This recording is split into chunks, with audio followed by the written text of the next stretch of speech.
वह एक प्रतिभाहीन हारा हुआ व्यक्ति था, लेकिन दुनिया में खजाना खोजने वालों की सबसे बड़ी टीम का नेता बन गया। क्राई बस उस शांतिपूर्ण गांव में एक शांत जीवन जीना चाहता था जहां उसका जन्म हुआ था, क्योंकि खजाना शिकारी बनने का विचार, जो खजाने की तिजोरियों पर छापा मारता है और राक्षसों से लड़ता है, उसके लिए बहुत खतरनाक था। हालांकि यह उनके बचपन के दोस्तों का सपना था, जिन्होंने उन्हें एक साथ प्रसिद्ध खजाना शिकारी बनने और नायकों के रूप में सम्मान पाने की शपथ दिलाई।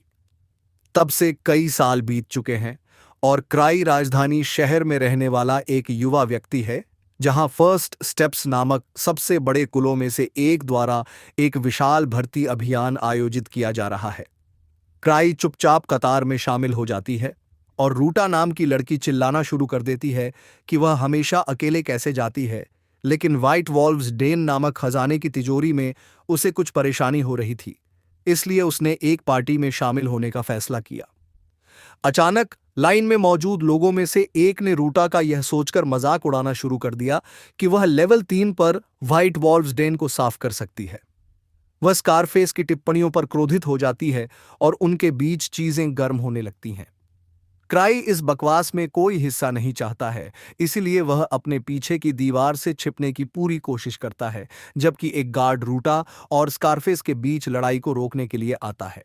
जल्द ही वे मधुशाला के अंदर पहुंच जाते हैं और क्राई रूटा से कुछ भी पूछने के लिए कहता है, क्योंकि वह पहले भी ऐसी कई सभाओं में जा चुका है।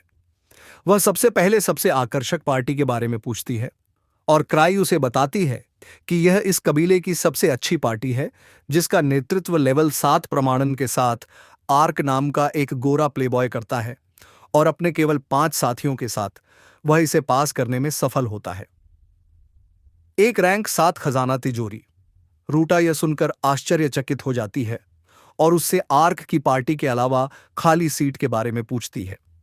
इससे पहले कि क्राई उसे कुछ बता सके, स्कारफेस वहां आता है और उससे पूछता है कि क्या उसे यह भी नहीं पता कि यह सीट प्रसिद्ध ग्रीवर्स पार्टी के नेता की है, जिसने फर्स्ट स्टेप्स कबीले की स्थापना की थी।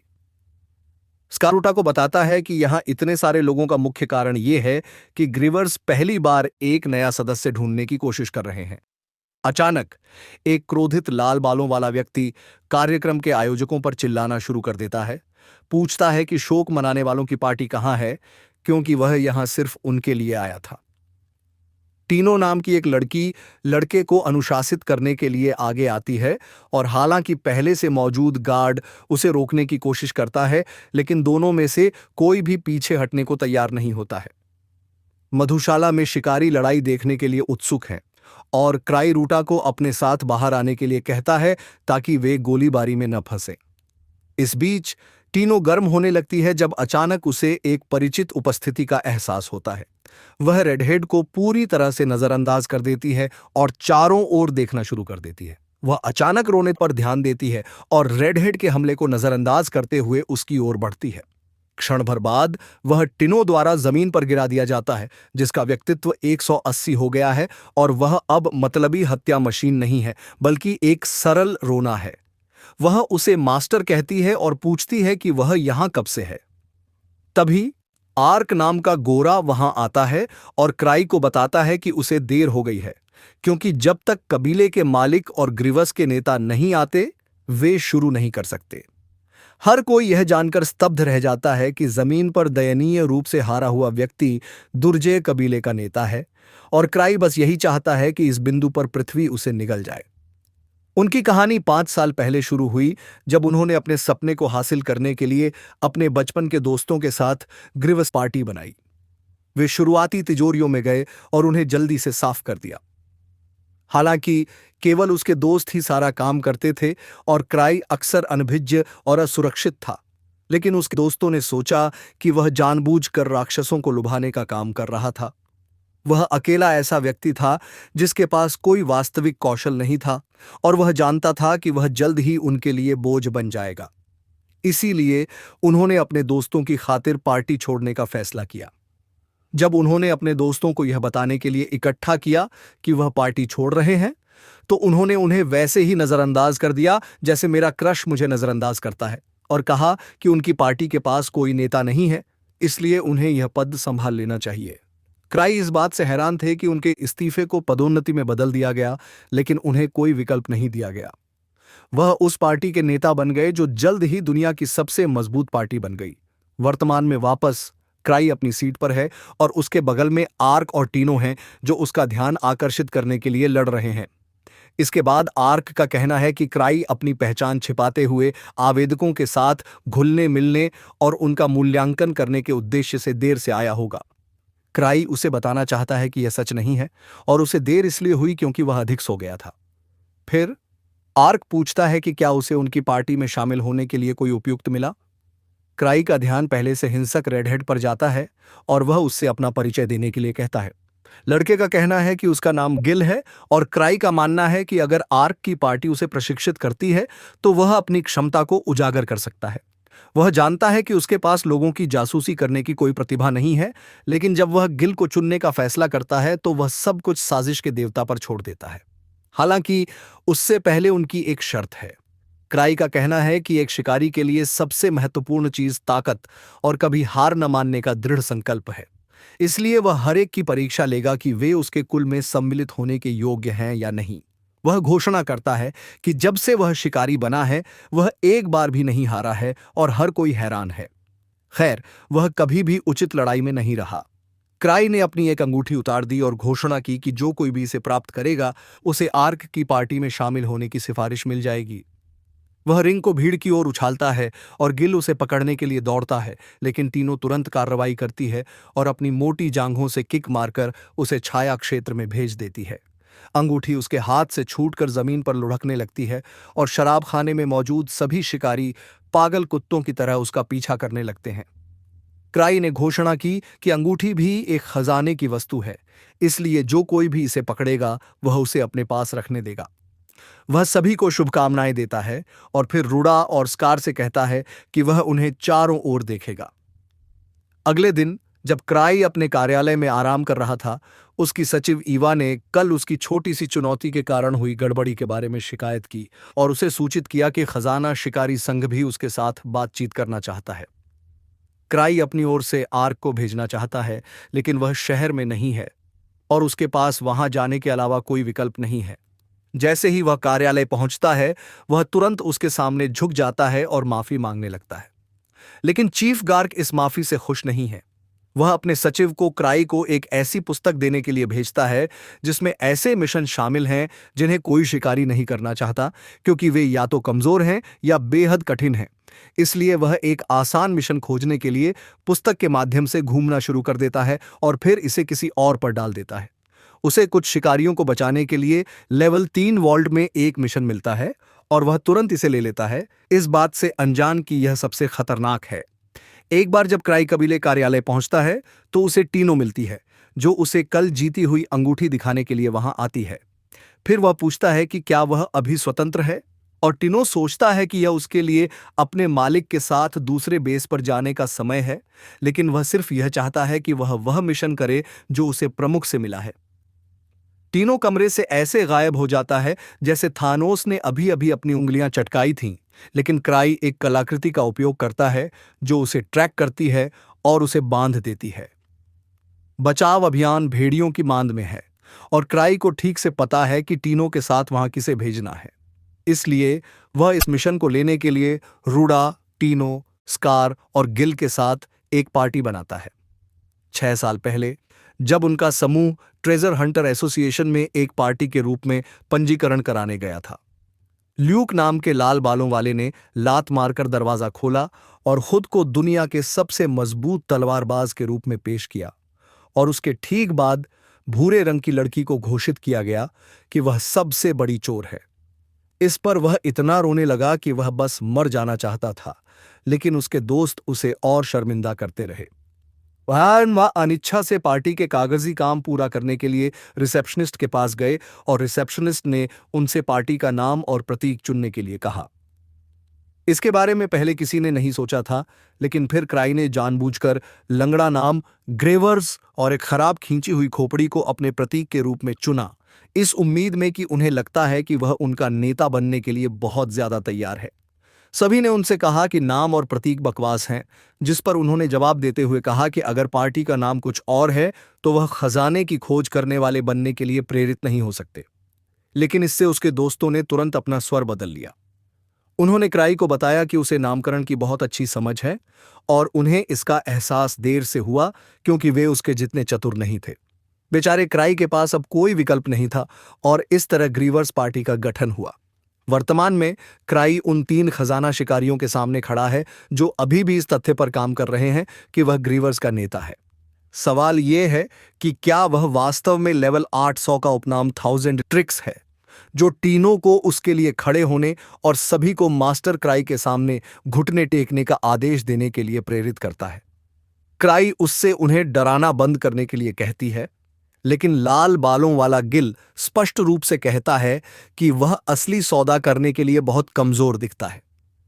क्राई इस पर ध्यान नहीं देता है और पूछता है कि क्या यहां हर कोई टीनों को लेवल 3 के खजाने की खोज में मदद करने को तैयार है।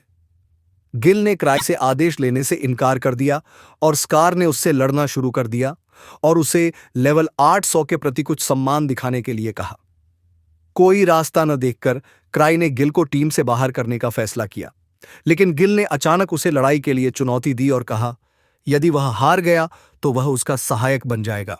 क्राई उसकी चुनौती स्वीकार करता है, लेकिन उसे टीनों से लड़ने के लिए कहता है जो इस टीम का नेता और उसका प्रतिनिधि है। वह चुनौती स्वीकार करता है और वे प्रशिक्षण हॉल में आते हैं। गिल क्राई से कहता है कि एक बार जब वह लड़की को हरा देगा तो वह उसे चुनौती देगा, लेकिन क्राई का कहना है कि टीनो उसकी तरह ही लेवल 400 का है। टीनो ने यह कहते हुए अपने हथियार गिरा दिए कि उसे उनकी जरूरत भी नहीं है, जिसके कारण गिल ने भी अपनी तलवार फेंक दी। गिल को प्रतिक्रिया देने का मौका मिलने से पहले ही टीनो उनकी ओर झपटा। वह उसके पहले वार से बच जाता है, लेकिन यह सिर्फ एक शक्तिशाली किक की तैयारी थी जो उसे दीवार पर पटक देती है। टीनो को विश्वास है कि वह जीत गई है, लेकिन गिल उठता है और उस पर हमला करता है, लेकिन फिर टीनो उसकी गर्दन पर वार करके उसे बाहर कर देता है। वह तुरंत प्रशंसा के लिए क्राई की ओर मुड़ती है और कहती है कि वह उसकी बदौलत इतनी मजबूत बनी है, जबकि वह कुछ उत्साहजनक शब्द सुनने के लिए उसकी तरफ जाती है। गिल फर्श पर पड़ा है, विश्वास नहीं कर पा रहा है कि वह हार गया है। वह याद करता है कि कैसे वह हमेशा सबसे मजबूत बच्चा था और उसने सबसे मजबूत तलवारबाज बनने का सपना देखा था। इस सपने को हासिल करने के लिए वह एक खजाना शिकारी बन गया, लेकिन जल्द ही वह अपनी पार्टी के लिए बहुत मजबूत हो गया और उसने यहां आने का फैसला किया। उसके बाद क्राई उससे पूछता है कि क्या उसने व्यापक कुशल अंतर के कारण अपनी पुरानी पार्टी छोड़ दी है। हैरान गिल पूछते हैं कि वह यह कैसे जानते हैं, और क्राई जवाब देते हैं कि वह भी उसी स्थिति में थे, लेकिन उनके विपरीत उनकी पार्टी एक साथ मजबूत रही। वह यह महत्वपूर्ण बात नहीं कहता कि यह उसके दोस्त ही थे जिन्होंने उसे नहीं छोड़ा। अचानक क्राई ने अपने पैरों से अपनी तलवार को छुआ और उसका शरीर आग की लपटों से ढक गया। गिल स्तब्ध रह जाता है क्योंकि वह अभी तक इस स्तर की लपटें प्रकट नहीं कर पाया है, लेकिन क्राई बिना तलवार पकड़े भी इतना कुछ कर सकता है, इसलिए वह अंततः स्वीकार करता है कि वह राक्षसी रूप से मजबूत है। उसके बाद क्राई मिशन के बारे में विवरण पढ़ता है। वे कुछ शिकारियों को बचाने के लिए व्हाइट वॉल्व्स डेन नामक खजाने की तिजोरी में जा रहे हैं। वे जिन राक्षसों का सामना करेंगे उनमें चांदी के भेड़ियों के भूत हैं जो शिकार किए जाने से पहले मांद में रहते थे। बाद में सचिव ईवा क्राई से कहती है कि उसे टिनो और अन्य लोगों को खतरनाक खजाने की तिजोरी में नहीं भेजना चाहिए था, लेकिन उसने यह कहते हुए इसे टाल दिया कि यह सिर्फ लेवल 3 की तिजोरी है। क्राई का कहना है कि तलवार एक खजाने का अवशेष है और इसका उपयोग करना इतना आसान है कि गिल भी इसके बारे में कुछ भी जाने बिना इसे संभाल सकता है। वह अचानक एक अवशेष ओटाकू बन जाता है और कहता है कि खजाने में पाए गए अवशेष अद्भुत हैं और वह उन सभी को इकट्ठा करना चाहता है। वह गिल की तलवार के बारे में कल्पना करने लगता है और सोचता है कि क्या उसे उससे इसे खरीदने की कोशिश करनी चाहिए। ईवा ने उसे डांटते हुए कहा कि उसके पास पहले से ही बहुत सारे अवशेष हैं, और वह जवाब देता है कि हर अवशेष अलग है, इसीलिए वह उनसे कभी ऊब नहीं सकता। अचानक उसे याद आता है कि उसे अपने अवशेषों को चार्ज करने की जरूरत है, इसीलिए वह अपने समाज के एक जादूगर के पास जाता है। जबकि जादूगर अवशेष को चार्ज करता है। वह और उसका साथी क्राई को व्हाइट वॉल्व्स की मांद के पास देखे गए फैंटम वुल्फ के बारे में बताते हैं, जिसने एक कारवां को मिटा दिया था जिसमें लेवल 3 गार्ड थे। इसके अलावा तिजोरी में राक्षस हाल ही में मजबूत होते जा रहे हैं और यहां तक कि स्तर 5 के खजाना शिकारियों की एक टीम भी इसके अंदर लापता हो गई है। यह सब सुनकर क्राई हैरान हो जाता है और वह तुरंत मिशन की जानकारी वाला पेज निकाल लेता है। जब उसने मिशन शुरू किया था तब उसने उन लोगों के नाम और स्तर पर ध्यान नहीं दिया था जिन्हें उसे बचाना था, और अब जब उसने देखा कि वे सभी स्तर 5 के हैं तो वह यह सोचकर घबरा गया कि उसने टिनो और अन्य लोगों को उनकी मौत के लिए भेजा है। मौत। एक बार जब वह अन्य 2 को बताता है तो वे भी घबरा जाते हैं, लेकिन सोचते हैं कि रोना उन लोगों को प्रशिक्षित करने का यही तरीका है जिनमें क्षमता है। क्राई तुरंत कमरे से बाहर निकल जाता है, खुद को समझाने की कोशिश करता है कि सब कुछ ठीक हो जाएगा। दूसरी ओर टीनो की पार्टी खजाने की तिजोरी के पास है और माहौल डरावना होने लगा है। हालांकि वह पहले से ही जानती थी कि क्राई ने उसे एक बहुत ही कठिन मिशन दिया है। वह यह कहकर दूसरों को सांत्वना देती है कि उसे विश्वास है कि क्राई ने इस पार्टी को किसी नियोजित कारण से आयोजित किया है, केवल वही जानता है। उन पर कवच पहने हुए और हथियार लिए हुए एक शक्तिशाली भेड़िया राक्षस द्वारा अचानक हमला किया जाता है। टीनो भयभीत है क्योंकि उसने कभी नहीं सोचा था कि यहां राक्षस इतने उच्च स्तर के होंगे, लेकिन उसने अपने मालिक द्वारा उसे दिए गए मिशन को पूरा करने के लिए लड़ने का फैसला किया। क्राई के कार्यालय में वापस आकर वह टीनो और अन्य लोगों को खतरे में भेजने के लिए दोषी महसूस करता है, इसलिए वह खुद उनकी मदद करने का फैसला करता है। वह एक गुप्त कमरे को प्रकट करने के लिए कि वह उनकी मदद करने की योजना बना रहा है, अपने बुकशेल्फ में एक किताब खींचता है जहां उसके सभी अवशेष रखे हुए हैं। अंततः उसकी नजर एक विशेष अवशेष के साथ छोटी तिजोरी पर जाती है। जब वह सब कुछ लेकर कमरे से बाहर आता है तो ईवा उसे लगभग चोर समझ लेती है। यह महसूस करने के बाद उसने उसकी गर्दन के चारों ओर एक निषिद्ध अवशेष देखा, लेकिन क्राई ने इसे छिपाते हुए कहा कि वह इसका उपयोग नहीं करेगा क्योंकि यह बहुत खतरनाक है। फिर वह खिड़की के पास जाता है और ईवा से कहता है कि वह जल्द ही वापस आएगा। वह शक्ति को सक्रिय करता है